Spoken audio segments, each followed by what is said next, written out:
Moi je suis content de refaire une petite vidéo de promenade de chien. La dernière fois j'avais plus de voix, j'étais pas bien, enfin je commençais à me sentir partir en cacahuète. Et en fait clairement ça a été le cas.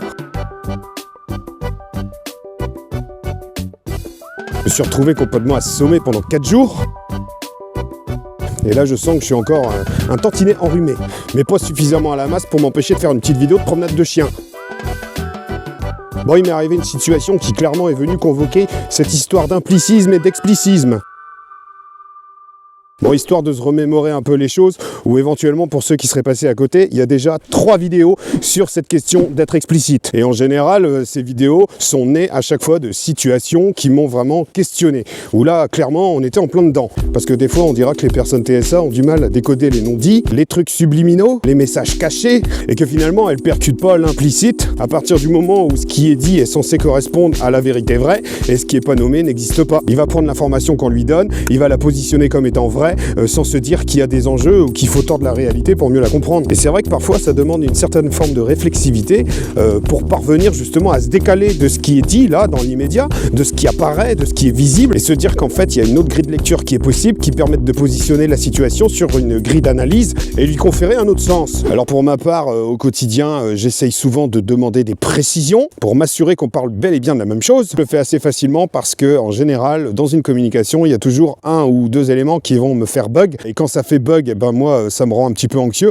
donc j'ai l'impression que ça me déstabilise. Alors j'aurais beaucoup plus besoin justement de recoller les choses entre elles de manière à ce qu'il y ait une espèce de logique, que ça devienne rationnel, que je sois sûr du cadre dans lequel j'évolue, quelles sont les limites, quel est mon pouvoir d'agir, de décision dans cette situation, qu'en gros les tenants et les aboutissants sont clairement perçus, ce qui fait que je sais que je peux avancer sur une certaine direction sans me dire que j'emprunte le mauvais chemin ou que je comprends que dalle. Et le souci dans cette histoire, c'est que parfois, t'es persuadé d'avoir bien compris. Donc en fait, il n'y a quasiment pas de raison de demander des explications, puisque spontanément, dans l'interaction directe, t'as pigé. Et des fois, t'as des surprises. Tu te rends compte au bout de 6 mois que tu n'avais rien compris il y a 6 mois. Et bah récemment, ça a été le cas. En fait, dans le cadre de mon activité de stand-up, parfois, ça peut arriver qu'on me propose de faire une première partie. C'est-à-dire qu'il y a un humoriste, il y a un artiste qui va faire son spectacle, et bah moi, je viens juste avant, pendant 10 minutes, un quart d'heure, et puis je fais mon petit truc, histoire de chauffer un petit peu le public. Donc à la fois, c'est assez sympa parce que c'est valorisant de jouer avant un artiste un peu plus reconnu, et puis ça me donne une petite occasion de jeu aussi. Et à la fois, c'est pas la meilleure place parce que les gens, ils sont pas venus pour toi. Mais toujours est-il que lorsqu'on te propose une première partie, en général, c'est cool et t'acceptes. Bon, toujours est-il qu'au mois de mai dernier, il y a 6 mois, j'ai reçu la proposition directe d'un artiste pour éventuellement faire sa première partie parce qu'il passait dans le coin par chez moi. Bah, moi, sur le coup, j'étais content, ça m'a fait sourire, j'étais tout excité à l'idée. À la fois parce que ça fait plaisir qu'on te le propose, c'est une forme de reconnaissance, ne serait-ce qu'affective, à défaut que ce soit lié au talent. Alors c'est sans hésitation que j'ai accepté la proposition. Donc on était au mois de mai et puis le spectacle devait avoir lieu en septembre. Et en fait, arrivé au mois d'août, quand je projetais un petit peu mon emploi du temps, mon organisation pour les prochaines semaines, je me suis rappelé que j'avais une date et je devais faire une première partie, j'avais zappé la date. Du coup, comme je suis d'un naturel futé et que je ne manque pas d'idées, j'ai eu le réflexe d'aller vérifier sur la programmation du théâtre. Et là, patatras, qu'est-ce que j'ai constaté ? Il n'y avait plus de spectacle de prévu. Du coup, j'étais bien chagriné, je me posais la question, qu'avait-il bien pu se passer ? Alors je me suis adressé à l'artiste en question qui m'a expliqué que le spectacle avait été décalé. Effectivement, j'avais repéré en parallèle en fait qu'il avait lieu finalement en décembre et plus en septembre. Donc c'est vrai que sur le coup, je me suis posé 2 questions. À la fois, pourquoi on ne me prévient pas ? Et à la fois, est-ce que j'étais toujours positionné pour faire la première partie ? Puisque j'ai été à la base appelé et positionné pour la date de septembre. Si la date de septembre a été décalée en décembre, c'est plus forcément une évidence que je suis censé assurer la première partie. Parce que tu peux très bien avoir besoin de trouver quelqu'un pour une première partie parce que celle que tu avais décidée initialement n'est plus disponible. Si ça se trouve, c'était ça aussi le concept. Donc pour moi, c'était pas sûr que j'étais toujours censé assurer cette première partie. De même que je sais pas si j'étais censé être prévenu ou si je devais prendre les devants. Bref, toujours est-il que je me suis assuré auprès de l'artiste pour lui demander si ça tenait toujours. On était au mois d'août. Il m'a répondu qu'évidemment, ça tenait toujours, que ça ne changeait rien. Donc je déduisais que j'étais toujours positionné pour la première partie, mais au mois de décembre. Bref, les semaines, les mois passent et on est arrivé à la date butoir. Et moi, j'avais aucune nouvelle. Ce qui fait que je savais pas trop, en fait, comment me positionner. Est-ce qu'il fallait que je relance ? Est-ce qu'il fallait que j'appelle le théâtre ? Est-ce que je devais attendre qu'on me fasse signe ? Parce que dans ma tête, je veux dire, ça devait se préparer à minima. Je sais pas, j'aurais imaginé un petit message qui me dit « Tiens, au fait, t'as pas oublié, on est censé jouer à telle date, c'est bientôt ». J'ai raisonné comme ça, j'ai attendu, elle est jamais venue, zai. Toujours est-il que j'ai pas eu de nouvelles et le spectacle a eu lieu. Du coup, sur le coup, j'en avais parlé des copains qui m'ont dit mais pourquoi toi t'as pas appelé, pourquoi tu t'es pas pointé puisqu'on t'a dit que tu faisais la première partie. Et moi de répondre que j'avais pas envie de m'imposer, j'étais pas du genre à rentrer chez les gens sans frapper. J'ai quand même adressé un petit message à l'humoriste pour lui faire part un petit peu de mes questionnements. Et vous savez ce qu'il m'a répondu ? Il m'a répondu que pour lui c'était clair, qu'il m'attendait ce jour-là et que j'avais qu'à me pointer. Donc à la fois moi j'attendais la validation, qu'on me donne le feu vert pour que je puisse me pointer, et de l'autre côté, visiblement, j'étais censé l'avoir compris. En fait, je pense qu'il m'a manqué un protocole. C'est-à-dire qu'au mois de mai, plutôt que de me contenter du fait d'avoir la proposition d'une première partie et de l'avoir acceptée, j'aurais dû peut-être poser des questions pour savoir comment concrètement ça allait se passer. Est-ce qu'il fallait qu'on se recontacte d'ici là pour se reconfirmer ? Est-ce que finalement je me pointais le jour même ? J'en sais rien, mais trouver une solution pour que moi, en fait, ce soit hyper carré et hyper clair dans ma tête.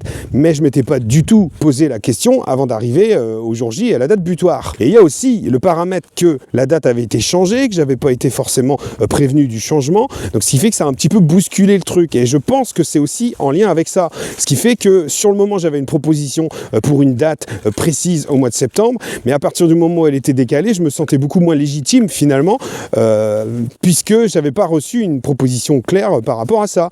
J'étais censé déduire que ça changeait pas puisqu'il y avait eu la proposition en amont.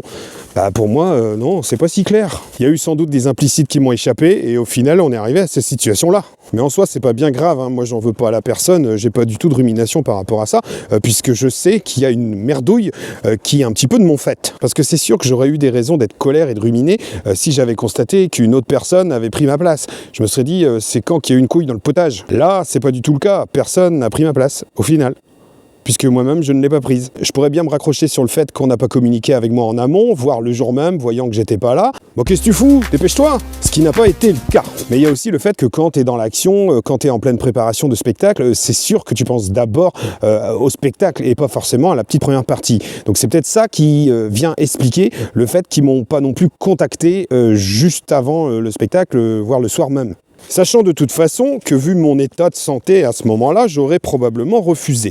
Mais si j'avais anticipé en amont quelques jours avant, en envoyant un message disant que je ne pourrais pas assurer la première partie parce que je me sens malade, déjà ça aurait supposé que je me sentais complètement légitime là-dedans. Et aussi, j'aurais pas su ce qu'il en était de l'autre côté, parce que si ça se trouve, on m'aurait répondu « Ah ok, pas de souci, prends soin de toi ». Et si ça se trouve, au même moment où la personne lirait mon message et m'enverrait un message pour me dire qu'il n'y a pas de souci, et ça aurait été peut-être le moment de découverte et où on se rappelle, ah oui c'est vrai, il y avait ce gars-là. Donc au final, je l'aurais même pas su. Et puis c'est aussi que je me laissais quand même le dernier moment pour éventuellement me sentir mieux et pour pouvoir honorer mes engagements. Et donc je pouvais pas me permettre forcément d'annuler. Mais en fait, après discussion avec des copains, je peux voir aussi les choses un peu différemment. C'est que dans ce milieu un peu là d'artistes, d'humoristes, de stand-up qui tournent un petit peu partout, il y a pas mal de petits humoristes aussi qui essayent comme ça de forcer la main pour pouvoir faire des premières parties, et que finalement moi je le vois pas du tout comme ça. Moi je vois ça comme une rencontre, comme quelque chose qui est pleinement assumé par l'artiste, et pas du tout dans une logique de forçage. Moi je suis plutôt dans une logique de rencontre en fait, et de lien qui peut se tisser entre des personnes. Moi je voulais pas absolument faire cette première partie, je voulais juste honorer des échanges avec une personne que j'aimais bien en fait, et avec qui j'établissais aussi de temps en temps des interactions par le biais de messagerie, etc. Et dans l'idéal, s'il s'agissait d'être explicite, histoire que ça ne se reproduise pas pareille situation, il faudrait que dès le début j'ai une confirmation de la personne et puis quelques éléments pour savoir comment ça va se concrétiser. Et limite que dans l'espace-temps de quelques mois, entre une proposition et une date, que le lien se maintienne et qu'il soit aussi confirmé. C'est-à-dire que je dois avoir un truc avec la notion d'engagement.